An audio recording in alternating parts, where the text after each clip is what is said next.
Hello, good evening and welcome, ladies and gentlemen. Another 2 weeks fly by, and with it we arrive at an all-new destination for round 4 of the 2025 championship for the Dansk Automobile Sports Union F4 Esports Danish Championship Division 1. And we are here today in the United Kingdom for the one and only beating heart of British motorsport. That's right, you guessed it. It is Donington Park National, a circuit which stands near Castle Donington in the county of Leicestershire in England. A circuit that's been the host of many a major motorsporting event, from Formula 1 through to the British Touring Car Championship and World Superbike Championships. And could it be the day today where we see a championship legend drive here? All points are pointing towards Molde Uldrup, as we'll come to very shortly with regards to his performances, and 5 wins out of 6 so far. But we've got a long journey to go and 3 rounds in the championship still await. Of course, you're tuning in on what is multiple media channels, including the official iRacing YouTube channel, and alongside me in the content booth, I'm Paul TX141 Walsh, and alongside me is my good friend and colleague Hasse Roma. Good evening to you, Hasse, and how are you feeling today? Well, thank you so much, Paul. I'm feeling excited about this one. The first 3 rounds of racing for this series has been so good that I can't help but feeling really excited for another one here tonight. It's marking the halfway point of the season. We got 3 more rounds of racing left, 3 nights of racing with you lovely lads. And to be honest, Paul, I'm not going to talk too much about the track because you're such an expert when it comes to Donington. We'll get into that later. But I was expecting rain tonight. To be honest, it would have been so British, the most British thing they could have done to it. But it is sunny skies with a hint of clouds. A beautiful day indeed, virtually, for racing. And nothing to worry about in that sense for the drivers. Oh, very true. No rain on the cards whatsoever, but we still got plenty of rounds in which the rain could come. And as you can see there, a revision of our calendar, or the latest edition, and as we can see, the 3rd of March is today for 2025. And after today, 2 rounds remain. Round number 5, we head to Spain for the Circuito de Navarra Speed Medium Circuit. And then after that, we'll be at the Sebring International Raceway to bring things to a close in the United States of America. Our championship as it stands, there's your top 10, with Molde Uldrup leading the way on 105 points, an advantage that has grown to 18 after his back-to-back victories at Circuit Zandvoort. Victor Truslov-Nielsen in P2, and then we do have a further 10 points to Noah Carlson. That's your top 3, and then it's very close in the battle for P3, with Marcus Olsson, Sander Broberg completing the top 5, then Marcus Tekilson at P6, head of Luke Reimer, with Kasper Riso Andersen, Asker Luritsen, and Nikolai Peterson completing that top 10. And at this point, Hasse, it does look as though it's Edwards to lose, but then again, it only takes 1 round, and suddenly the tables could be turned, and they could be turned upside down. Yeah, what really could come into Molde Uldrup's favor is the fact that we have a drop round for this series as well. So if he makes it far enough with this kind of results, he will be pretty much home and dry come the last round of racing. But he has been imperious. I think I said it last time as well. Imperious in his form. So impressive to see him at Zandvoort as well. A double win for him last time out after having had very, very little practice in the week coming up to the race. I found that to be amazing, to say the very least. We are within the confines of qualifying, if you will, Paul. And Victor Truslov-Nielsen, our provisional pole sitter, just 0.02 of a second clear of Noah Carlson, then 3 more hundredths of a second down to Luke Reimer, and then 0.3 of a second saying that it is no more, because Niklas Simonsen, the number 10 machine, just put himself on 4th place provisionally, 0.15 of a second down. So a tight grid here, and one of the relatively short versions of Donington. I think it's going to make for some frantic racing here tonight as well. Oh, 100% with you. And as our drivers make our way around in qualifying, the one thing about the Donington Park National Circuit, why it's absolutely loved by both domestic and international series, is the fact that it's a very fast-flying circuit, as we do see Molde Uldrup making his way into Coppice Bend. But we're going to stay with corner numbers here as best we can, and as far as my memory can remember, turn number 8 that is, as he makes his way down the back straight. The thing about this circuit, the opening 7 corners are all about momentum, about rhythm. You make one mistake at the starter lap and you lose so much speed to the remainder of the lap, and that's why qualifying is going to be absolutely punishing here as he bounces his way over the sausage curves there at the chicane at turns 9 and 10 to complete the lap. And where's it going to put him for what will be at one of his first flying laps? It puts him P4 in the number 22, but a good lap there. But the one thing is, Hasse, I mean, he's been taking victory so far, but his teammate, albeit there's no teams in this championship, it's only a driver's championship, his teammate stroke rival, Victor Truslov-Nielsen, he was saying to us into the build-up to today that he wasn't happy about being back-to-back second place at Circuit Zandvoort because he doesn't want to be second to his teammate. He wants victories here. Yeah, and, well, who'd put it past him with the sort of performances he's put in as well, and you see it as well in this qualifying session. He does have the speed, and when you're that close, I think it just entices you to go for it that little bit more and to really want to hammer home the point. Noah Carlson on a provisional pole position now for the first time this evening, Paul, breaking into the 104s with a 104.5. I think that's an 8. It is indeed. And things are happening very quickly now on the leaderboard. Markus Olsen having set the second fastest time. Frederik Sørensen fourth at the moment. Then Malte Ebdrup saying that. Our championship leader now, the provisional pole sitter. 104.932, Paul. A flying lap for Ebdrup. Well, indeed, absolutely flying out the blocks, but I get the feeling, like you mentioned there, the fact those laps are going to keep on tumbling in, and with the times coming on down and the fuel getting low in these Formula 4 machines, it's going to be anybody's guess who's on pole right to the very end. And so many drivers were saying to us in the build-up to this round, the fact that if they look back on their season, the one place where they have struggled more than anything is in qualifying. I mean, I could count with both my hands and also some of my toes the fact the majority of the field drivers all saying the same thing, which is they want to do better in qualifying. And with that in mind, as Noah Carlson now snatches back provisional pole position. Well, we'll see Nilsson coming across the line. What's it going to be here as he heads towards the timeline? He was P4 and a 10th down at the start, and it doesn't look as though he's improved this time. He's going to go again. In fact, he moves to P3. It does improve by a little bit. It's so close at the moment, and it just seems like maybe the track conditions are improving ever so slightly towards the track, getting quicker here for the end of qualifying. Malte Ebdrup with another banger of a lap. He just takes a 10th out of everyone there, and a grid so stacked and so close. That is a pretty big margin. Not putting it past anyone else to challenge for that pole position, I would say.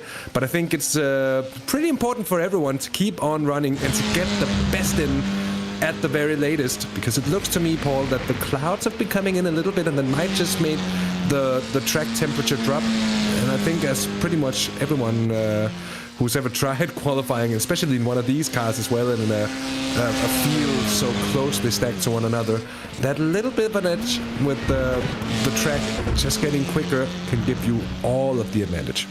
Oh, most definitely so. I agree with you there. And the fact is, with 3 minutes left on the clock, and when we do complete qualifying, of course, we go to the grid for the first race of the day, it is only going to tighten tensions at the front. I mean, if we've got drivers separated by not tens, not hundreds, but thousands in qualifying, we can only imagine how close they're going to be when they do go green flag racing. But speaking of a man who really wants to put aside what happened at Circuit Zandvoort, many of you remember Casper Anderson, who was looking so strong at the Dutch circuit for it all to go so very, very wrong. He's currently down in what is their P6. I say down because I think he wants to try and get himself into what is at least the top 2 rows as he crosses the line. Goes P3 there, and he looks as though he's coming out with a very fiery approach today. 0.05 of a second between Noah Carlson and the man we're currently looking at, the man in third place, Kasper Andersen.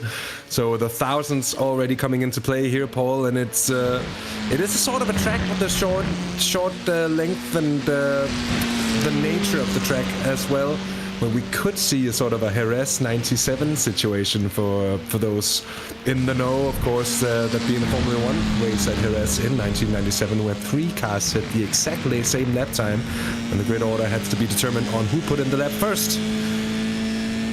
Definitely one for the history books. Sorry, as you were going to say. No, I was just saying, on board with Malte Ebdrup.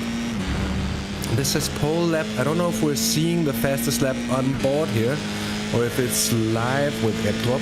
I think we're seeing what he put in earlier on for the pole lap. And Paul, I have to say, I'm sorry, but I just have to say, it's incredible to see the precision, every input. And you have to be so precise with the steering input in a car like this. Too much input, and you're gonna scrub off that all-important speed, especially on a track like this, where you're really having a flowy state as you're coming through it. Perhaps, as you said, Paul, in the run-in as we were building up, this is sort of the corner that breaks the rhythm, and you're flying down the back straight down towards the chicane. It's all over in just over a minute, and there's going to be a lot to that tonight as well for drivers to really just get into that flow. And if anyone gets the proper gap, I'm talking about Malte Ebdrup, of course, here, maybe in particular, it could be a very good situation for them. Oh, 100%. And that wonderful pole lap there, where he's jumped out the car, and I think he's feeling as though he's got the job done. He's looking very positive, and, well, that smile says it all. But is that a nervous smile? Is that perhaps a pre-race jitters? Not quite sure. But I can tell you right now, as the Arctic Simsport driver, well, he'll be feeling as though things are all on the up as he tries to continue that momentum forward. But we've got less than 30 seconds now in what is this qualifying session, and, well, I believe the circuit has gone silent, so everyone has established their laps, and over to Hasse to walk us through the grid. Malte Ebdrup, as we saw before, on pole position with Noah Karlsson in second. Row 2 will be made up of Kasper Rishøj Andersen with Victor Troslund Nielsen in fourth place. And then row 3, that's going to be Markus Olsen in the number 1 car with Frederik Sørensen lining up next to him. The fourth row of cars, Niklas Simonsen and Gustav Vingborg with Sander Broberg and Luke Reimer rounding off the top 10. Aske Lauritsen just outside of it in 11th with Markus Terkelsen in 12th place. Dennis Nikolaj Pedersen in 13th with Sebastian Bach, Niklas Vejen and Martin Buch Bertelsen P16. Kasper Thunstad gets 17th with Mads Lunde in 18th place. And rounding off the grid in 19th and 20th with Magnus Jørgensen and Vitus Bieber.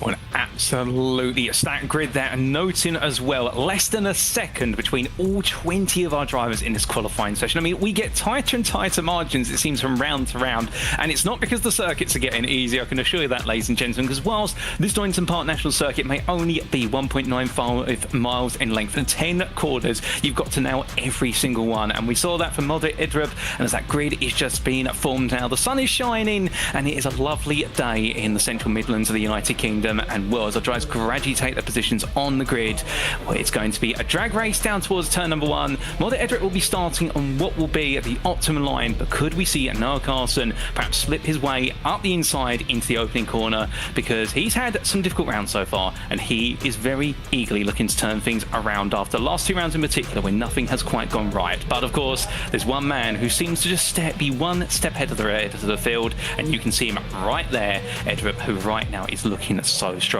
But Hasse, just before we get underway with the racing, I mean, any thoughts from yourself what can we expect? I think we're going to expect some very close racing here tonight, with the field being as close as it is. And with that said, Paul, we're about to go green.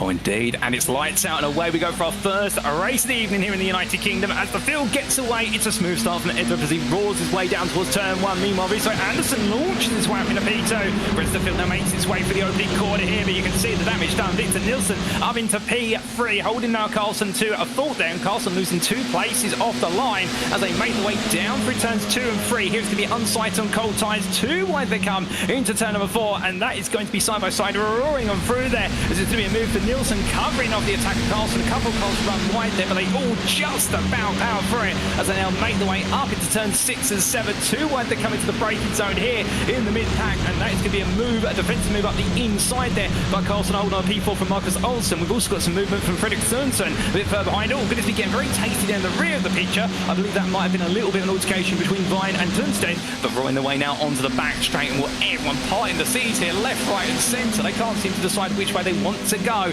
as they head down towards the S's. Turns 9 and 10 for the first time, and it's going to be right and left to complete the lap, and what a lap it has been. But after 1 lap, Malte Ebdrup is leading as we've got a couple of cars run out wide there onto the grass, but it's Ebdrup who leads ahead of Rishøj Andersen, and Nilsson completes your top 3. But what an opening lap, Hasse, and it's not over yet. It was a sluggish start there, I'm afraid, from Noah Karlsson, who didn't really get his car off the line at all, losing 2 positions there. He's lost 1.5 seconds to Malte Ebdrup, who's 0.4 of a second clear in the lead, with a healthy advantage to Kasper Rishøj Andersen. And then Victor Troslund Nielsen there in 3rd place. But might be able to just keep that leash on with the slipstream. We'll have to see, Paul. I'm not quite sure how big of an effect it has here as compared to some of the circuits we've visited as of late. Of course, it's no Spa, that's for sure. On board we go with Gustav Vingborg, currently in 9th place, the number 7 car. And we'll get a first-hand picture of just how hard it is to find that advantage, especially when everyone's in the slipstream, Paul, because it seems you expect to have an advantage that you don't really have here. 3 wide we are here, though. Pretty wide down into the chicane, and that... Oh my goodness! What on earth has happened there for Vimbo? In the fact he's just gone skywards. Now, was he pushed out, or has he hit one of the sausage curbs there at the final two corners? Well, I think a car limping alongside on the grass there might be an indicator of the story, but we go from 3 wide to cars going sky high. My goodness, it's completely unpredictable. I mean, that's what people love about Donington, but I didn't think we expected that. Oh, we never expected, and we hate to see it, to be honest, Paul. That's what it is. I'm not quite sure just what happened, but as you said, 2 cars might have been involved in a sort of a kerfuffle there at the final chicane. And we go back with the leaders here. Melde Ebrup still building on the gap, though it's not past the cars behind to sort of keep up. Victor Troslo Nielsen, I'm thinking he's pretty happy he got past on Noah Carlson. We've seen in qualifying that Carlson obviously has the pace. He's going to be in a frustrating position now, not really able to make the move. Here we have a replay on the situation from before. Oh my word! And that was actually a fair bit of a bigger incident. Luke Reimer there just getting his car sideways and becoming a moving roadblock basically for the cars behind. Nowhere to go, and that was a racing incident, if anything, but a pretty rough one, and one to put the end to 3 cars worth of racing there. Paul, that's a shame. Oh, 100%. And here we're looking at the pictures of Marcus Olsen. He makes his way out of the hairpin at turn number 4. Takes a very long run wide there, and boys, so easy. Oh, goodness me. And the rear cutting loose. There were dirt on the tyres coming through 5, and Will just taking a little bit too much of the curve on the outside and very quickly find himself around, but gets it turned around at the end and will return to live racing. But mistakes coming from drivers, and again, Donington absolutely striking with some deadly moments in the fact that coming back to the instant in the chicane at turns 9 and 10, the fact, but by the time they would have seen Luke Reimer's car going sideways, the drivers behind would have been fully committed on entry, and there was nothing they could do other than pretty much, I think, close their eyes at that point and go, well, it's back to the drawing board. But back at the front of the field, meanwhile, we're looking at Noah Carlson here as he goes on the offensive. And Paul, to see a driver of the caliber of Marcus Olsen's like they're making that kind of mistake just tells you how close to the limit everyone is here. And I'm seeing a fair few drivers, is not everyone here, struggling a little bit with understeer. Now, whether that's just how you have to set up the car to make it work or whatever, I'm not quite sure. But it's been catching people out. We saw it on the opening lap. And of course, there is a fair bit of dirt being kicked up on some of these corner exits every time. So it's really not a lot you have to get it wrong to get on a... I was about to say, look at that. A little bit of a botanizing expedition is there. A little bit of a David Attenborough moment there, checking out the local fauna here at Donington. I would suggest the drivers take it easy and take care with that, because it's going to end in more tears if they keep doing so. Oh, I'm with you on that. And you were coming to the point earlier with regards to what it's like to run in the pack when you do pick up a bit of a slipstream around here, particularly on the straights, and we can see everybody dancing there as I come across the timeline. Only 5 minutes complete. We've still got another 15 minutes or so to go. But the problem is when you're running this close, and with these Formula 4 machines, because of the fact they're so aero-dependent, when you are in the dirty air of another car, particularly coming through these momentum corners, as we're about to see them make their way through turns 2, 3 and into 4, if the car in front takes an on-racing line, you've normally got to turn in a couple of meters earlier, and that's only expedited if you're in a pack of cars here, as RaceSpotTV Anderson absolutely nails that run out of the hairpin at turn number 4, and now up the hill we go through 5 into 6, and on the attack here, and Edrup not breaking away, and well, RaceSpotTV Anderson does have the harder task, as you see, he takes plenty of apex, just powers through it. I mean, he's getting very greedy with the amount of speed he's carrying through the corners, but he knows he's got to be on the absolute limit to go on the attack here, because Edrup has been one step ahead every time. But goodness me, as he roars his way down the back straight, I think it's also at his wide as well, the fact he's only got 1.5 tenths to Victor Truslov Nielsen behind, as he gets very close down to braking into the chicane, but decides not to go on the attack. But it could come at any moment, has that, and I'd look forward to seeing it from Casper RaceSpotTV Anderson, because you know he wants to win. It was interesting because we saw Melde Ebrup gaining there at the early points, and here comes RaceSpotTV Anderson. First time he's able to go for the send up the inside into turn 1, and he might just keep it in there.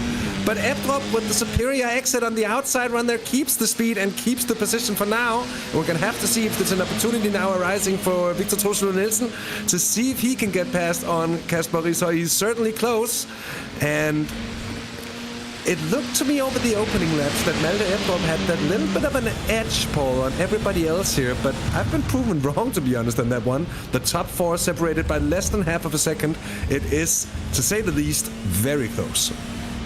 Oh, 100% as they make their way up the hill into turn 8. Completely unsighted corner. You have to brake on a slope and then use muscle memory to rotate your way through the corner with the right amount of speed. And right now, Victor Truslov-Nielsen are trying to look for a move here to try and move into P2. Edward's going to go defensive. Meanwhile, Riso Anderson covers the outside. Nielsen back on the inside now. So he's going to look all in. It's 2 wide on entry, 2 wide on exit. It's going to be 3 wide now as they power out. And that's Noah Carlson. He takes one. Does he get both of them? Yes, he does, because he just was in the right place at the right time to attack. And looking around the outside now into turn number 1, but here comes Nielsen looking back up the inside. He doesn't want to let this go. They both run a bit deep, and here comes Riso Anderson, but he's going to be covered off there by Wes Nielsen as they come on down. It's only 2 wide now into the initial running sequence in towards the hairpin at turn number 4, and onto the brakes. They'll get ready to go, and Victor Truslov-Nielsen finds a way to take the inside into turn 4. He takes P2, and Noah Carlson in the air has to back off, and Casper Riso Anderson is robbed in broad daylight of not just 1 but 2 places, but he's not done. He's going to look to the outside now, coming into turn 7. Can he find it? No, but he gets the cut back. He gets a huge amount of momentum, but he gets too close on exit, and he has to back off the throttle.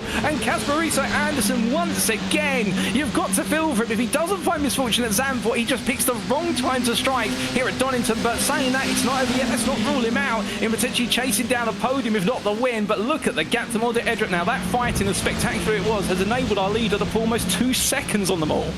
Yeah, 2.5 seconds he's clear now, Paul, and I think they're going to have a very hard time pulling that back on him unless he makes any sort of mistake. It's been the luck of Niklas Simonsen there in the number 10 car, 5th place. He's been dragging his way back quite quickly over the last lap and a half.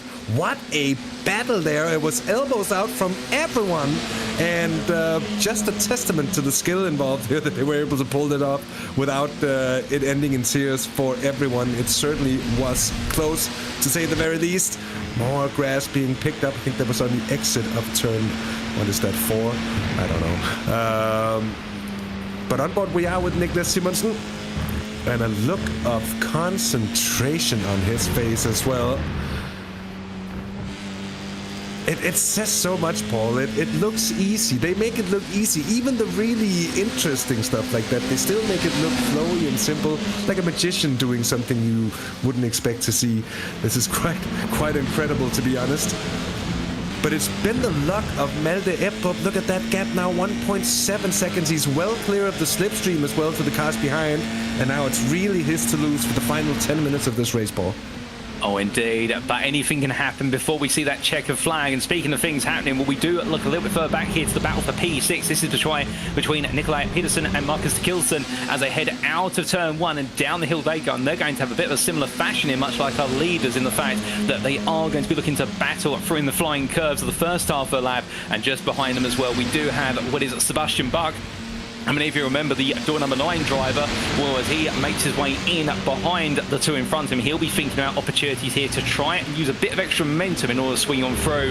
And, well, also these 3 drives all in that battle for P6 through to P8. And if you're Sebastian Bach, you might be winning some extra points here, but you could also give yourself a reverse grid pole for the purposes of race 2 by finishing 8th place. Remember, it's the top 8 inversion, ladies and gentlemen, for our grid for race number 2. So therefore, Bach right now will be watching this with a keen interest and thinking, is it worth attacking? But speaking of attacks here, do we see a move coming from Pedersen? No, we don't. He waits a little bit longer, and, well, I think Marcus de Kilson will know that an attack is coming, just not quite yet as they head across that timeline. A bit further back is Aske Lauritsen, and he is only 2.5 seconds off of this battle. He could get involved just yet. His pace is seemingly a little bit faster, so he may just have a role to play here, depending on exactly how this fighting all plays out. But whenever you look inside this top 10 or outside, we've got fighting.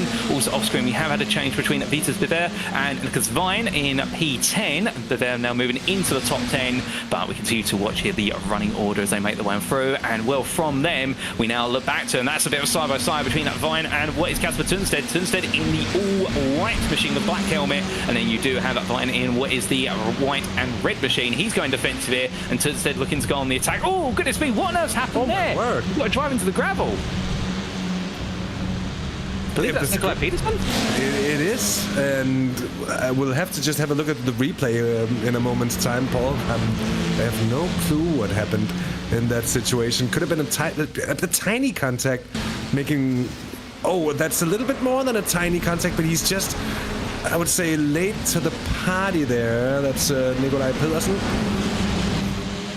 Outbreaking himself more than ever so slightly and getting pretty much away with it. That could have been much worse. It could have been the end of the race. I don't know if he's picked up any minor damage, but it didn't look that way to me as we were seeing it here before. We're on board with Kasper Rishøj Andersen.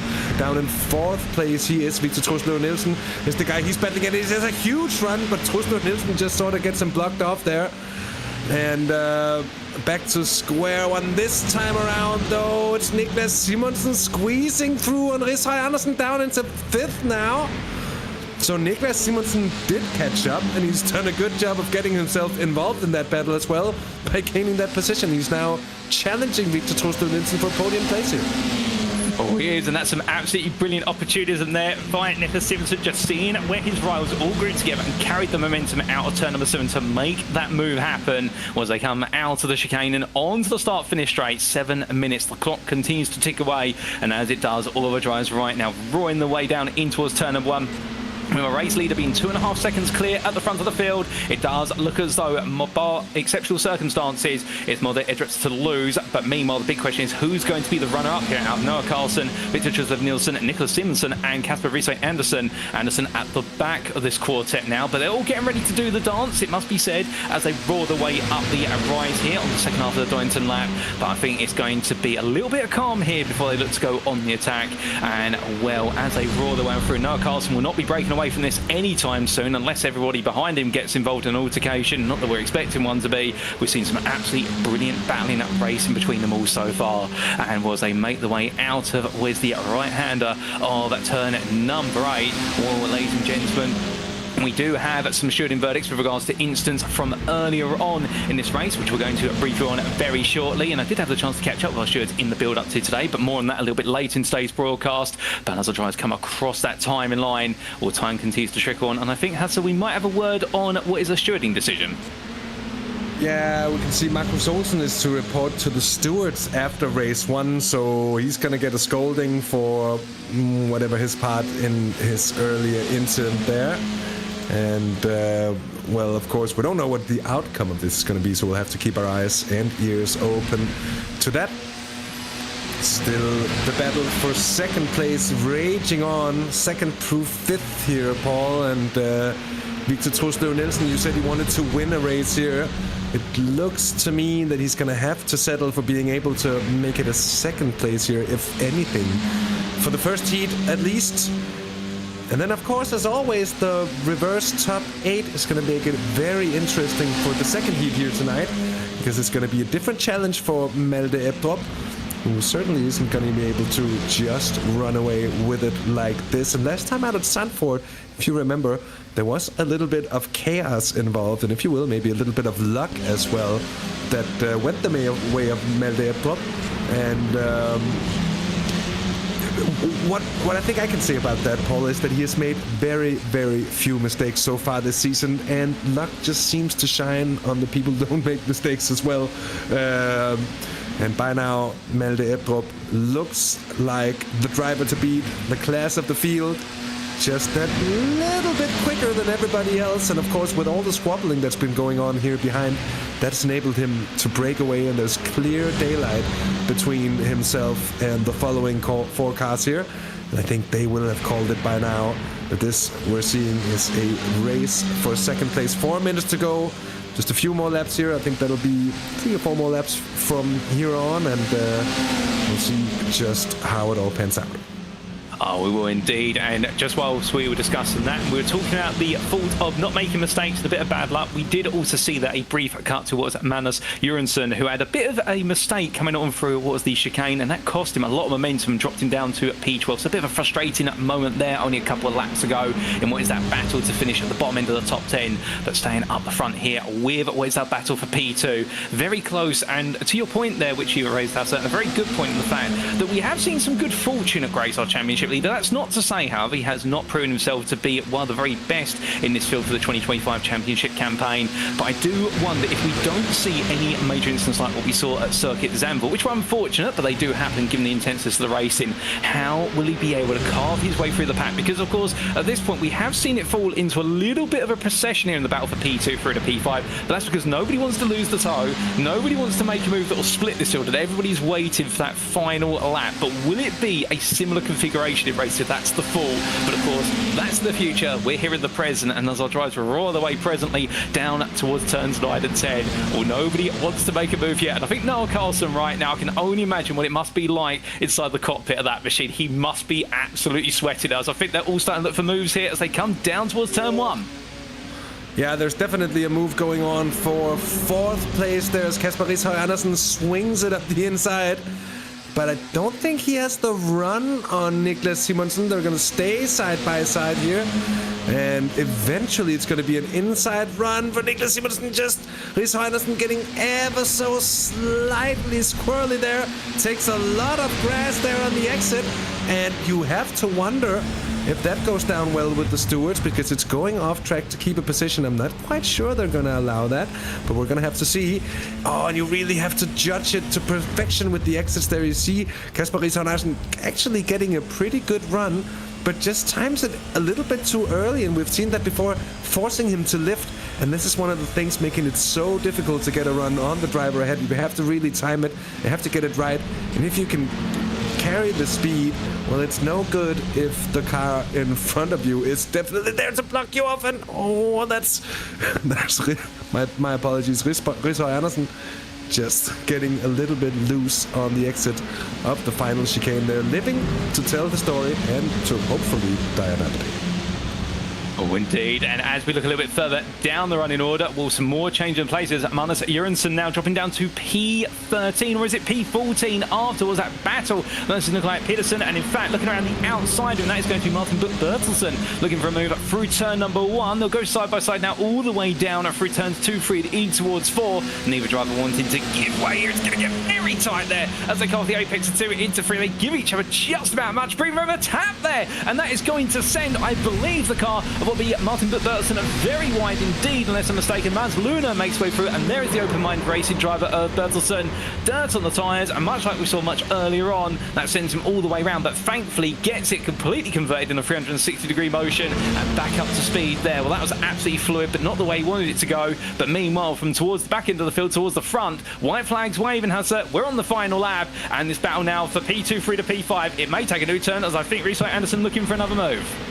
Yeah, and it's now or never for all of these drivers here if they're going to get that position on anyone here. And I think Kasper Rishøj Andersen wants this P4 off of Niklas Simonsen pretty badly. They're losing a little bit of ground to Noah Carlson and Victor Nielsen up ahead. And Noah Carlson, good job on him for getting back on to second place after a, well, relatively sluggish start. I say that because, I don't know, I'm not the best at standing starts, so who am I to judge? But anyway, Paul, it's been a hell of a race. It's been a brilliant display from Malte Ebdrup. Let's see if anyone can get the better of the opponents within this four-way battle here. Oh, indeed, was that four-way battle. It builds its crescendo behind. Meanwhile, this man, he kept his cool early on. He put it on the front row of the grid on pole. And, well, he's taken 4 wins in a row. And he's now going to make it 5 in a row as Malte Ebdrup comes to line. The checker flag waves, and he takes victory in Heat 1 here at Donington Park. Behind him, it will be Noah Carlson who takes P2 ahead of Victor Truslov Nielsen at P3. It'll be Nicholas Simpson at P4, and then Kasper Rishøj Andersen who completes the run to P5. And then it'll be Markus Tekilsen, Asker Lorentzen, and then we have Sebastian Buck who will take home P8, and with it the pole position for race number 2 of the day. Congratulations to him for sneaking that one. And then we can see the top 10 completed by Vitus Bever, ahead of Kasper Tunstedt, who started brilliantly and has finished inside the top 10. I believe his first top 10 of the season, unless I'm mistaken. And as the rest of the field makes its way on a cross line there, we do have a couple more finishers, including what is the likes of Martin Bertelsen coming across there, P15. And what a challenging race for some, but definitely a fascinating one. But there are the the results, ladies and gentlemen. And as we can see, Mulder Edrup taking that victory by 3 seconds ahead of Nur Carlsen, with Victor Truslev Nielsen only 2 tenths behind the runner-up, but missing out on his infamous P2 spot. Nicholas Simonson at P4 there, and a brilliant drive ahead of Kasper Riso Andersen, who really just picked the wrong time to strike each time, and that's why he took P5. Marcus de Kilson at P6 ahead of Aske Lauritsen, P7. Sebastian Bach, P8 with that reverse grid pole position for race number 2. And then Vitas Biver and Kasper Tunstedt completing that top 10. But what a race. Outside the top 10, Magnus Jørgensen at P11, best the rest ahead of Mads Luna, with Nicholas Vine at P13 ahead of Sander Robert. Then Martin Buch-Bertelsen at P15 ahead of Luke Reimer, with Nikolai Petersen, Frederik Sørensen, Gustav Wimber, and Marcus Olsen completing your finishing order of 20 starters. And in the end, a couple of retirements, unfortunately. But we're going to jump straight to interviews, and over to you, Hasse, to interview our race winner. Malte Edrup, another win, another race, another win, dare I say. You're making quite a habit of it here. Pole position and pretty much perfect lights to flag victory. How did it feel for you out there? Yeah, I'm really happy. I really didn't expect to be on pole at this track. I have really been struggling to get the lap in, and I managed to do that here, so I'm really happy. And then I got a gap in the race, and then I just pulled away more and more to the end of the race. So I'm really happy. In qualifying, Malte, it seemed like the track was really getting quicker as the session went along. Was that how it felt out there as well? Yeah, definitely. I was getting quicker every single lap, so I was just improving every single lap. So yeah, that's true. And with this kind of dominance in the series, Malte, are we going to see you doing big drifts and entertainment-style racing in anytime soon here, or is it just head down? No, it's just head down and see what we can do from P8 now, and just try to work our way up through the field, and then see where we end up. So no Drift King. All jokes aside, Malte Edrup, another race win for you. Congratulations from us here in the box. Thank you so much. See you. Well, that was our race winner, Hasse. Very happy man, no doubt about it. But coming from our winner to our runner-up as well, and I think we're going to grab a word from him. Nur Carlsen, good evening to you, Nur. And well, it wasn't quite the victory you're looking for, but it was a P2 and a hard-fought one at that. I mean, you must be pleased with that result, given the pressure you're under. Yeah, definitely. I was sweating quite a lot the last few laps. So, quite tough. Oh, indeed. I mean, you were saying to us in the build-up to today that qualifying struck you badly at Zandvoort. It didn't go quite right, but today you nailed it in qualifying to put yourself right up there. But you had a slow start and you had to fight your way back in a P2 very quickly. Yeah, exactly. So that was also a lot more work to do. And just happy that I managed to gain it back. Oh, definitely a positive to take from this one. And what more can we expect for you in race number 2 today? You start P7. We know it's a slipstream orientated circuit. You don't want to lose the pack. Can we expect an aggressive start from you, or is it going to be a wait and see what happens? Oh, wait to see what happens. I think a lot can happen in the start. Tight track and lots of opportunities for crashes. Well, no, we'll keep those words in mind. Good luck for race number 2, and we'll see you at the checkered flag. Yeah, thank you. Now over to you, Hasse, because I think we might have our 3rd place finisher. I think we do indeed, Victor Nielsen. 3rd place for the first heat here at Donington tonight. You spoke before the race of wanting to get that win in the bag, but it wasn't to be here for Heat 1. What are your thoughts for getting ahead of Malte for the start for Heat 2 then? Yeah, I'm already ahead of Malte starting now, so let's hope it can stay that way. But as we have seen throughout the whole series, Malte is a really, really fast driver, so it's going to be hard. But yeah, starting from P6, anything can happen. So yeah, I'm just excited and getting ready to race. And we heard Noah Carlson talk about him just wanting to wait and see what happens and trying to stay clear of whatever chaos might arise at a tight track like we have it here tonight. Is that going to be your plan, or is it going to be all-out attack for the second heat? I think it will be a mix of that, because you have to be aggressive when you can see the opportunity, but of course you have to be cautious. I'm P2 in the championship. I don't want to end up in any trouble, so yeah, I will not go fully aggressive mode, but I will try to make my way up the field. Sounds like it's going to be a tight rope to walk here, Victor. Thank you for joining us for a quick interview here, and the best of luck for Heat 2. Thank you. Oh. Well, goodness me, Hasse. Race 1's complete. Race number 2's round the corner, and 3 podium finishers there. They all seem happy, but I get the feeling they're all thinking more about race number 2 already. You can feel it in their voices, just how focused they are.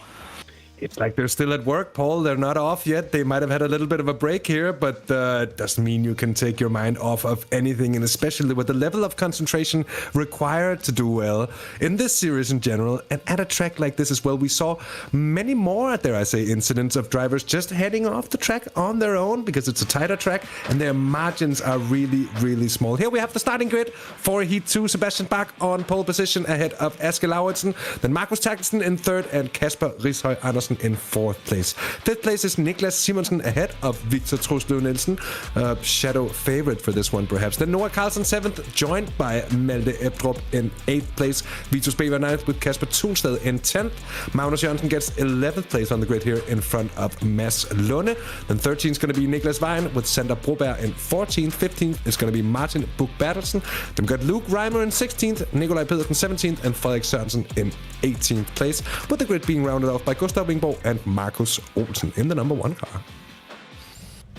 Indeed, and with that grid gradually getting itself into position, we do have a little bit of time before they do see the lights go on. And some of you who are eagle-eyed, that you may have noticed a plane taking off in the background as we're getting ready to go to the grid for race number 2. And of course, the Donington Park circuit located downwind of the local Donington National Airport. And well, I believe it's what is known as the East Midlands Airport, if I'm a little bit more accurate on my geography. But we did see one of our drivers take flight over one of the sausage curbs earlier, and perhaps channeling what was the flights taking off. But either way, indeed, the circuit highly accessible in the United Kingdom and very approachable with regard to being able to go racing at it, whether it be on the simulator or in real life. But as our drivers get their heads down here and get ready to go once again, a little bit of trivia for those interested with regards to our stewards. One of the things they do, and I don't know if you were aware of this, Hasse, is the fact when they see incidents, they judge them as if it was a real life racing incident, because all of our stewards, a team of 4, they are all racing drivers in reality. They've got plenty of experience as well as on the simulator, so they decide to take it as if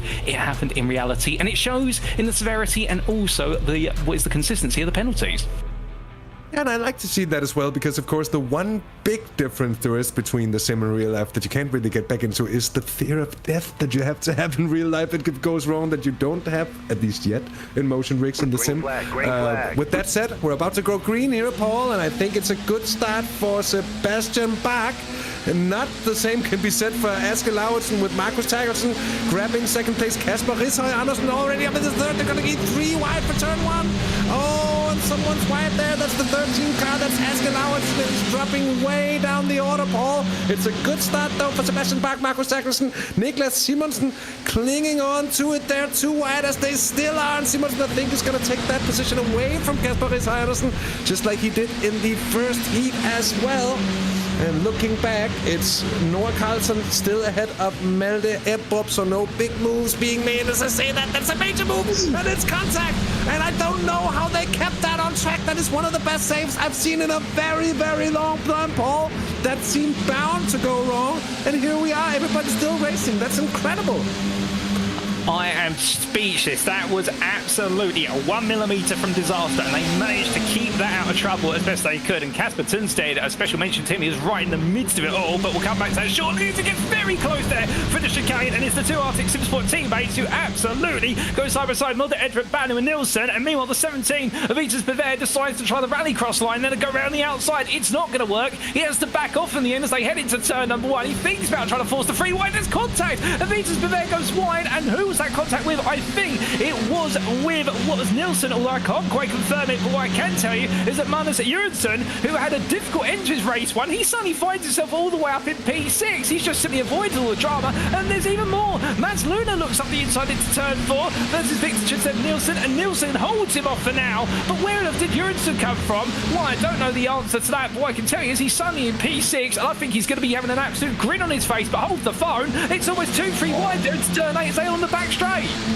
Niklas Simonsen in a good position here. He's got a great run on the outside, and he might just...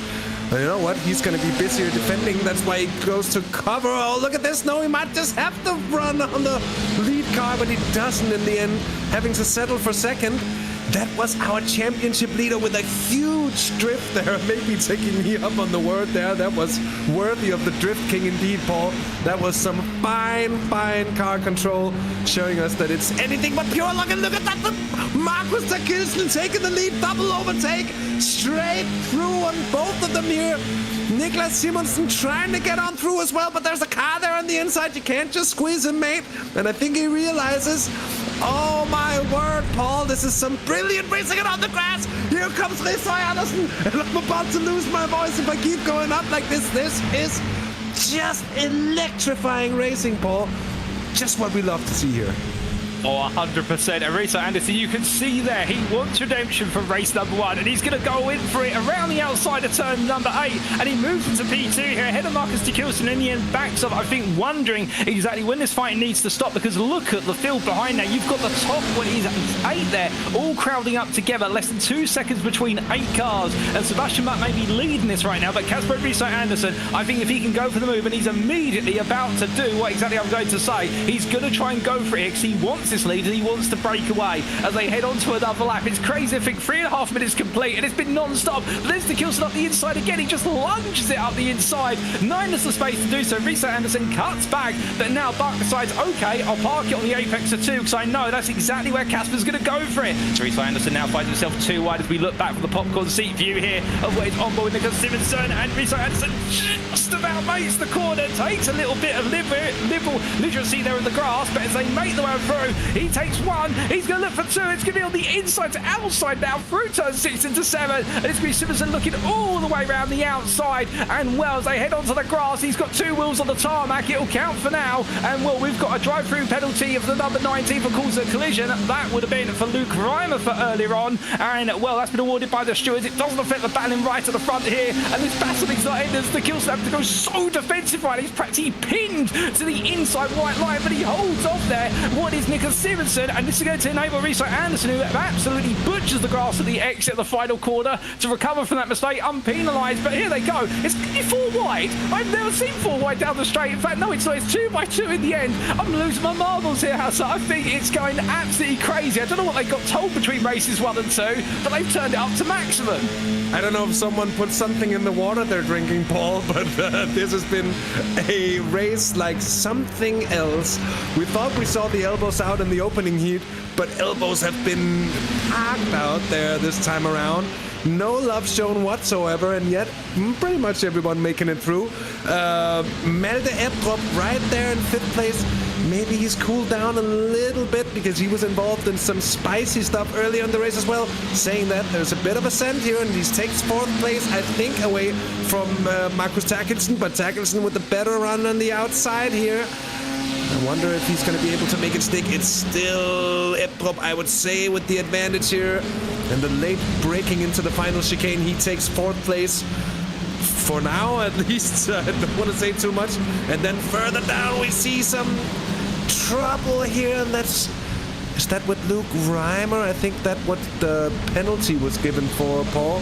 Involved with Kasper Tunstall. And here we have Frederik Sørensen, who just runs straight into the back of the car in front of him as well. I think he wasn't expecting them to stop quite as much as they did. And then Kasper Tunstall, presuming he's got some damage, he was having a little bit of a solo moment there. But all through this, Sebastian Buck still leads this race 7/10 of a second clear of Kasper RaceSpotTV Andersen. Really good pace from the number 9 car here. And then Niklas Simonsen third, ahead of our championship leader Malte Ebdrup, as someone goes way off in the background there, but managing to come back on. This has been quite the opening, 6.5 minutes of this second heat, Paul. And I found myself in a situation just having to calm down ever so slightly. Oh, something's happened. That's RaceSpotTV Andersen. And he's gone off. And I have no clue what happened. He was spinning around like he was Kylie Minogue there for a second. And wondering if he just took too much curb there. I'm not quite sure. It might just have been, or maybe a little bit of a tap. I'm sure we've got a replay in a short moment of time there, and you see him talking. I think we should be glad we're not hearing it, at least as a given that most of our viewers would understand Danish, at least a good portion of them. I'm quite sure it is not pretty words that are coming out of his mouth in this incident. He would not be happy about that whatsoever, be that his own fault or somebody else's. But it has to be head down for him here. Markus Terkelsen and Niklas Simonsen changing positions here again, as Malte Ebdrup has found his way up into second place, Paul. I somehow managed to miss that.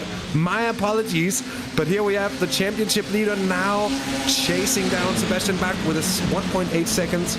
And here we have it. But Jesper Risøj does indeed just loses on his own. That bit of car control, though, to grab it and grab a hold of it on the grass like that, Paul. Just incredible that it didn't end up worse. Oh, 100%, and there's even more drama. One thing we haven't covered is, yes, Mulder Edric may be in P2 currently, but the number 22 has got a 3-second time penalty for causing a collision. We haven't quite seen a replay of what happened, I don't believe, but now that is only going to change things even more, because even if Edric takes the lead of this race, he's then got to put at least a 3-second gap over Sebastian Bach, whoever's behind, in order to be able to guarantee what is that run of victories continues. So therefore, it's not all smooth sailing right now, and with Bach being at 1.7 seconds up the road, where you can imagine that Sebastian Bach may be feeling confident. There is on your bottom centre of your screen, ladies and gentlemen, that confirmation that the number 22 does have that 3-second time penalty awarded by our stewards. And well, as this racing continues to get tighter and tighter, I mean, it's non-stop at the moment. We're not even halfway through the 20 minutes. But one thing that is definitely certain is as we're heading on down, there's a little twitch there from Nielsen as he heads on through. Perhaps just trying to adjust something in the cockpit and accidentally knocking the steering wheel. It's very easy to do. There's a run right there from Edrup. He goes out to the grass. He'll rejoin. That's going to cost him a lot of momentum as they head up towards turn number 1, but it looks like Nielsen might have just backed off there, aware of what's to come. And meanwhile, in the rear of the picture, you'll notice that Risøj Andersen now leading a second pack of cars with Marcus Olsen and also Noah Carlson right behind him. And they're all fighting over P8 with everything that's happened as our drivers roar and romp their way down in towards turn number 4 once again. But as they do, well, right now we have got 2 packs forming, absolutely brilliant battles inside the top 10, and anything can happen before this is all over. And I would not put it past potentially this fight for the last 2 spots of the podium, if not the win. Well, I think Mads Luna and Niklas Simonsen might have something to say about wanting to be on those podium positions. Yeah, definitely so. And you have to wonder if Malte Ebdrup and Victor Nielsen can stay good friends here on track. I'm sure they are in real life, but here on track for now. Because if they start battling, they're going to pretty much hand at least a very good chance of winning it on a plate to Sebastian Bach. As for now, they're gaining ever so slightly, but it's not a lot. But if they start battling, going too wide and start really obstructing one another, that gives Sebastian Bach the chance of running away with it, but they're catching back up to him. They're catching into the slipstream now. Malte Ebdrup with his teammate on the wheel. And Mads Lunde, Niklas Simonsen, Markus Terkelsen, and Magnus Jørgensen 7th. And then Markus Olsen, I think, got the better of Jesper Risøj Andersen in that battle for 8th place, the number 1 car, having moved up from last place to 8th. Through, well, just over 10 minutes of racing here, Paul. As we are into the second half of the race, I see no sign of it dying out whatsoever here. It's one of those races that you wish just could last a little bit longer, right? Could we just race for half an hour here? Why not? Just throw an extra 10 minutes in there. That'll be great. But we got to keep our promises as well, I think, to the drivers. They'll be having about 10 minutes for them. It's going to be like interval training. It's going to be really, really hard physically as well as mentally here. On board we are with Mads Lunde.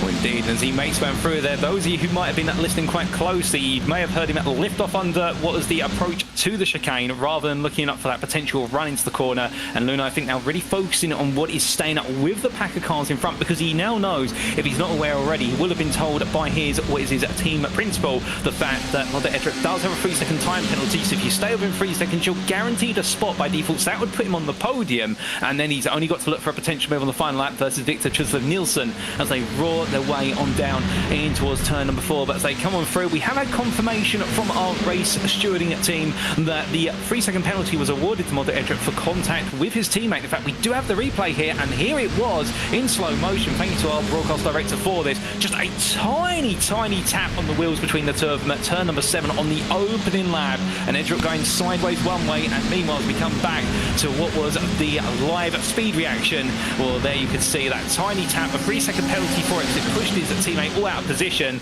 and in a way enabled Edrup to get the run down the back straight. That's what it's been deemed for. I think a very hard decision for our stewards to have to make there, given the fact they probably had to weigh up exactly how much time it cost both of them and whether anything could be done to avoid the accident. But that's the stewarding decision. And well, as the drivers roar the way a little bit deeper in, I'd be interested to hear the thoughts of both drivers involved in that after the race. But still, they've got to respect the authority of the stewards at the end of the day. And well, our stewards definitely know their ins and outs. But roaring on through, we're back with your live racing pictures, ladies and gentlemen. And as everything continues to wind down on the clock here, it looks as though right now everyone's waiting to pounce, but nobody wants to be the first to do so, much like towards the end of race number 1 of the day. Yeah, and I think Sebastian Bach might have cooked his tires or something. He's been bleeding time over the last 2-3 laps here, and it's down to just 0.4 of a second. They've gained over a second back on the lead car here, and I think that is the main reason for the truce as well, because they want to make sure, of course, Malte Ebdrup with that 3-second penalty, he might just be ever so slightly out of the picture. We'll see who can stay within those 3 seconds of these drivers, but they want to make sure that they race for the win here. And the truce, as I'm calling it, because I think it's going to kick off again at some point. But we're seeing a truce right now to make sure that they can catch back up to Sebastian Bach. That has very much happened. And this is a good chance for Malte Ebdrup, who's now really in the closer vicinities of the slipstream of Sebastian Bach. And I don't think it's going to be a question of many corners before we see a move being pulled by the championship leader. Maybe to see if we can get past Sebastian Bach, and then Bach can hold everybody else up and they can start battling. Well, you never know what happens. Still 6 minutes left to go. Here we see a little bit of a touch of the grass there for Sebastian Bach, and Malte Ebdrup is selling dummies left hand and center, and he's gonna go around the outside of the place where he has absolutely no right to do it, but he stayed there and he's gonna make it 3 wide. 2 wheels on the grass there for Victor Trostøl Nielsen. Still 3 wide and towards the final chicane. Ebdrup pulls off. He's thinking about the championship, and Victor Trostøl Nielsen takes the lead. My good, I'm speechless. I mean, what a way to do it. 3 wide down there. They survived it. Or Sebastian Bach, to be fair, at least stopped one of them making their way up for initially. But as they come through turn of 1, and now here comes Edrup trying to go for the second move. But he's made to run wide there out of turn of 1. Sebastian Bach is trying to plug the holes in the proverbial bottle. But the problem is now the places are flying out. And as they roar the way down through turns 2 and into 3, Bach on the inside there, he's giving it everything to defend, but decides to brake early. I think recognising the fact, look, you don't need to fight this too hard. The harder you fight, you're taking away your chances of a podium here. The Victor Trostøl Nielsen may, for the first time this season, finally bring home that win he has been chasing. He has got Edrup behind, but with a 3-second time penalty, you would imagine now that Nielsen will only be thinking about the cars in P3 backwards here as they roar the way on through turn number 8. But goodness me, what a moment. And keeping in mind right now, if we had that 3-second penalty applied, it would drop Edrup all the way down to what would be P7, because Magnus Jørgensen is all the way back 2.6 seconds back at the moment. So all this fighting is going to keep bringing drivers closer together. As Edrup there absolutely hammering it out of the final corner. I mean, right now he's got nothing to lose at this point other than what his place at the end of the race. I think it is by this sort of, don't take your teammate out, but you need to be conscious of the fact you've got to try and push the race forward because you're losing time as he runs there once again. He's right on the limit. And everybody is right on the limit through, I think, some of those right-handers in particular. We see several places on track where dirt seems to be kicked out every time the car's coming through. See that as well yet again here. The track's going to need some serious cleaning after this heat, Paul. We got 4 minutes left on the clock here. And ain't really no telling. Of course, Victor Trostøl Nielsen is in a very, very fine position to take his first win of the season. And wouldn't that be deserved by now with his teammate? Of course, as you said earlier, there are really no teams here. But you do see the Arctic drivers race each other with just that tad bit extra respect and carefulness than what we're seeing everywhere else. Minding you that of course Malte Ebdrup got his 3-second penalty for a contact with his very same teammate Victor Trostøl Nielsen, who's now leading the race. You have to say both of those drivers keeping the car under control. They were both full opposite luck. They were keeping it pinned in. They didn't lose much time on it. That was quite the view there. But yeah, Malte Ebdrup, we are on board with him. He's in second place now, and Victor Trost takes a chunk full of grass there on the apron. It looked like more like a lawnmower there for a moment, Paul. Sebastian Bach hanging on to third place here. He's done a very good job of staying with these top-end drivers, with Niklas Simonsen putting him under pressure, but he's in no way buckling. I think he got his elbows out when they were going for it as well with that 3 wide that left you speechless. I've been left speechless as well on a few occasions in the second heat. We're coming into the final 2.5 minutes here of what has been an amazing night of racing here. Oh, 100%. And whilst all this is playing at the front, you may have noticed in the rear of your picture the fact we do have that battle for what is P6 through to P8 between Markus Tekilsen, Marcus Olsen and Magnus Jørgensen. That has now fallen away to 4 seconds off our leaders, so therefore they are not within the time window for Malte Ebdrup's 3-second post-race penalty. It does look as though that for Tekilsen in particular, he has lost a bit of time over the course of the last couple of laps. I think the tyre life starting to go against him, and meanwhile Olsen and Jørgensen fight each other. But here is a look at our 2 race leaders right now, the 2 teammates turned rivals, and indeed it's a duel at Donington between them before that race win on circuit at least. And it's going to be Nilsson who's trying to hold on here as much as he can, but Malte Ebdrup is going to push him every step of the way. So the bigger the gap they can pour the rest of the field, the more it benefits Ebdrup as they roar their way out of turn number 8. But Sebastian Bach, they're staying close as well, and credit where it's due to Bach. He could be on course for his first ever second place in this championship season, and he would be absolutely ecstatic with that. I think he would like a win more, but I think he'd be absolutely jumping up and down if he took P2 after all's considered. But I've said that, and the commentator's curse applies now. He gets a very slow run there out of the final corner, and Niklas Simonsen looking around the outside here as they come in towards turn 1 for what is going to be the penultimate lap of racing. And as they roar the way through it, well, Simonsen recognises going around the outside when you're not fully alongside is very, very tricky at turn 1, so he backs off, and well, you can see now how the gap is starting to open to the leaders. Already a second between them now, and Bach trying to hold on, and Mats Luna looking at this in what is the black and yellow machine in P5. I think he's trying to think, okay, how do I play a role in this? How can I snatch both places off? Because we have seen time and time again 2 places the price of 1 corner, but right now we're going to see 2 drivers into 2 corners as they roar the way through. Right on board here with Mats Luna as they come out of the corner, but Luna not close enough to go on the attack right now, but I think he's waiting for the right time. But you saw what he was trying to do there, Paul. It was actually quite clever. He's really racing with his brain here, Mats Luna, and not with his instinct or his reactions or what we see them use otherwise. But he was just trying to set it up with the battling going up ahead, just trying to get the run. But of course, just the distance between the 2 corners a little bit too short for Luna to actually get the run here. The white flag's out. Ebdrup is pushing Niklas Simonsen every step of the way here, and they're going to go 2 wide yet again with Niklas Simonsen and Sebastian Bach. And before you know it, if they keep on squabbling down here, it might just be a 1.5 seconds extra on the clock, and we might see Ebdrup finishing in 2nd place. I'm not quite sure though here, because Niklas Simonsen has his nose in front and he has the inside line for the right-hander here. I think he's going to make it that 3rd place for now at least. No, they're going to stay 2 wide. It's going to be opportunities for Lone maybe. There's nowhere to go. Absolutely nowhere to go. Still 2 wide up ahead. Simonsen, and here, this is where we've seen it before. Mats Lone gets a very good run. Sebastian Bach knows it. He parks his car on the exit there just to keep that position, and he's getting a slow run towards the final chicane here as well. It's going to be the win for Victor Trost Nilsson. It might be 2nd for Malte Ebdrup. I'm not quite sure, because Niklas Simonsen, he's going to take 2nd, I think, with the time looking at it. And it's going to be Sebastian Bach for 3rd place with the penalty there. Bach goes off. Oh my word. Just about to be a little bit more drama than we wanted. But the first win of the season goes to Victor Trost Nilsson in the 21 car. Well deserved as it is, Paul. What a brilliant race. And there he is, a happy fella, a happy face. We wish it upon him as well. He's been so close so many times by now, and now he's got it. He's got the win, and that's going to feel good for him, Paul.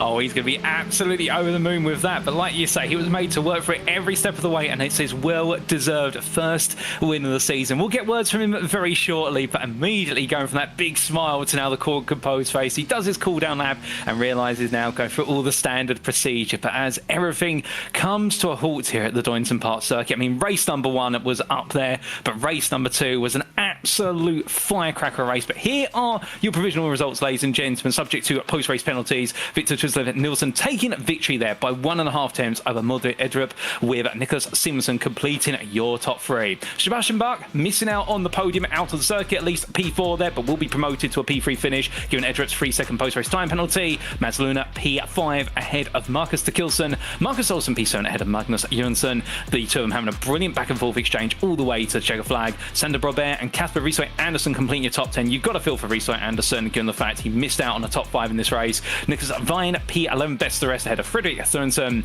Then Asger Lauritsen P13 ahead of Noah Carlson. With Vitas Bever P15. And then finish off the order, Kasper Tunstedt, Gustav Wimber, and then we have Martin Bertelsen, Nikolai Peterson and Luke Reimer. But what a race from our 20 entrants. The fastest lap set by Nicholas Simonsen there. So everyone taking a pinch at different results. But I believe, Hasse, we might have a word with our race winner. He's joining us now. Victor Nielsen, your first race win, your first heat win of the season, and well deserved, I'd have to say. You've been so close on numerous occasions so far, and you made it all come together here tonight. It was an electrifying race in Heat 2. How was it to be a part of it? Yeah, it was really, really crazy. Me and Malte almost had an incident at the first lap, so it was really, really a nerve-wracking race. But I knew when I got up to, I think it was P3, and we were chasing Sebastian, that there was a good chance with Malte having the penalty. So I just had to keep my head down and wait and see what will happen throughout the race. And speaking of that contact between you and Malte, it looked like you were both full opposite luck drifting through to save it, and yet you hardly ever lifted off as well. It was pretty mind-blowing to see a save like that happen, and really showing the top level of you guys out there. But just cast your mind to how would it have felt had he taken the both of you out of the race? Yeah, it would have been a really, really shit race. I think he was lucky with the 3 seconds. If I had gone off there, I think he would have gotten a bigger penalty. But when he hit me, he said, I love you, that you didn't spun there, Victor. It was really crazy. And he, going into the corner, he told me, I was giving him the draft so he could overtake, and he told me, go so I can brake late and overtake the guy. And then he braked really, really late, and he hit me, and we almost spun. But it was a really close moment, but I managed to get the win, and I'm happy with that. Yeah, it must feel great, Victor. It's been a long time coming, and finally with you on the top spot. How do you think that puts you for the final 2 rounds of the season? I don't think it makes any difference, because we all have seen how fast Malte is, and he made a mistake, and we all made mistakes. So I just have to not make any mistakes throughout the last rounds, and maybe I can snatch the championship. But it's going to be really hard, and I'll go all out for it. Victor, congratulations on your first win here tonight, and thank you so much for taking the time to chat to us in the commentary booth. It's been a pleasure. Thank you. Well, ladies and gentlemen, we come from our race winner then to our second place finisher after post-race penalties are applied. Nicholas Simonsen joins us now. Nicholas, good evening to you. And I mean, that grin says it all there. A P2 finish at Donington Park for our second race of the day. You looked like you worked hard out there, but how does it feel to be back on the podium? It feels amazing, to be honest. It was a good fight and some chaos, but we managed to get the P3 on track. Now, you say chaos. I mean, those opening laps, at certain points it was 3 wide, some points it was 4 wide. There were some rallycross lines thrown in there. I mean, you trimmed a few bits of grass as well. I'm sure you might have picked some up at the cockpit. I mean, just take us through it from your perspective, because it just looks though it was anywhere and everywhere on those opening laps. It really was. When you move around and sometimes you're 3 wide, and it was complete chaos. It was kind of scary as well, to be honest. Oh, it may have been scary, to be fair, but you kept it together. And in the end, as things started to settle down, it looked as though it was all about, in the end, battling for what would be that runner-up spot. I mean, for yourself, there were some great moves out there, and you managed to pull one on Sebastian Bach right towards the end. Just take us through how that felt. It was very difficult because of the slipstream and everything, but it felt good, I would say. Felt amazing. Knowing the Malte had a penalty, also just knowing that it was actually P2, it was amazing feeling, honest. Oh, definitely. And just one quick question before we do let you go. 2 rounds remain. We head to the Circuito de Navarra next time out for round number 5. Can we expect you to be back on the podium there? No promises, but I'll do my best.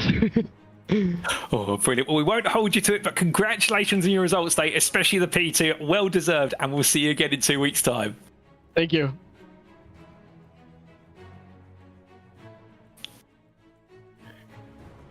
And thank you, Paul. That was our second place finisher. And then we have Sebastian Bach finishing third here. Sebastian, welcome to the interview booth. And quite the race for you. For some time, it looked like you could be on for a really, really big result and a surprise win. They were getting back to you fast, but you managed to hold on to a third place there with some tough fighting, really getting your elbows out. How do you feel getting a podium here?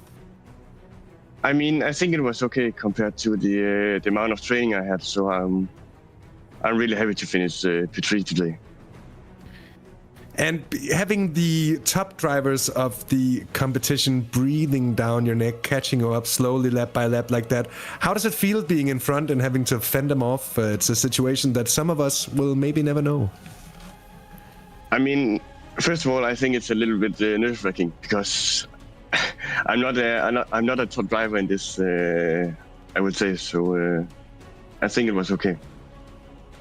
And does it leave you with some blood on your teeth or your tongue, if you will, and a lust for more in terms of podiums in the last 2 rounds of the season here?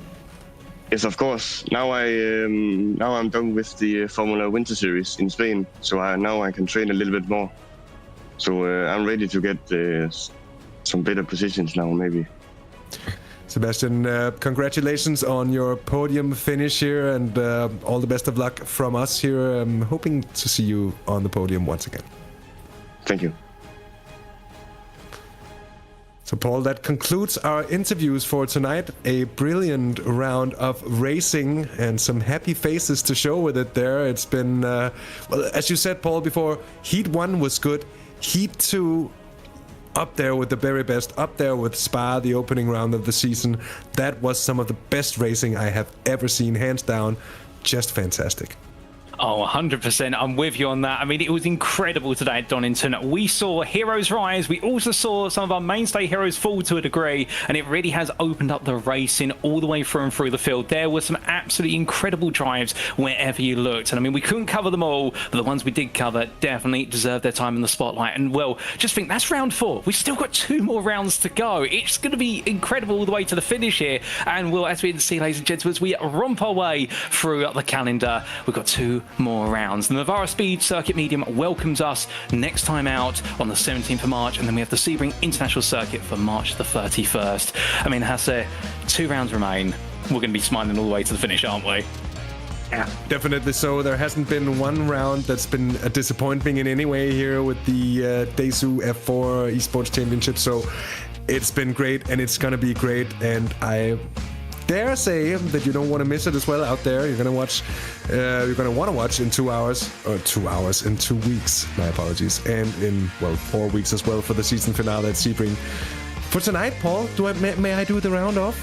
Of Paul course, Wilson go ahead. and myself, Hasse Rømer, here at RaceSpot. It's been our absolute pleasure taking you through this night's round of racing, and we hope to see you again right here in 2 weeks' time on March the 17th. Until then, take care, have fun, and bye-bye.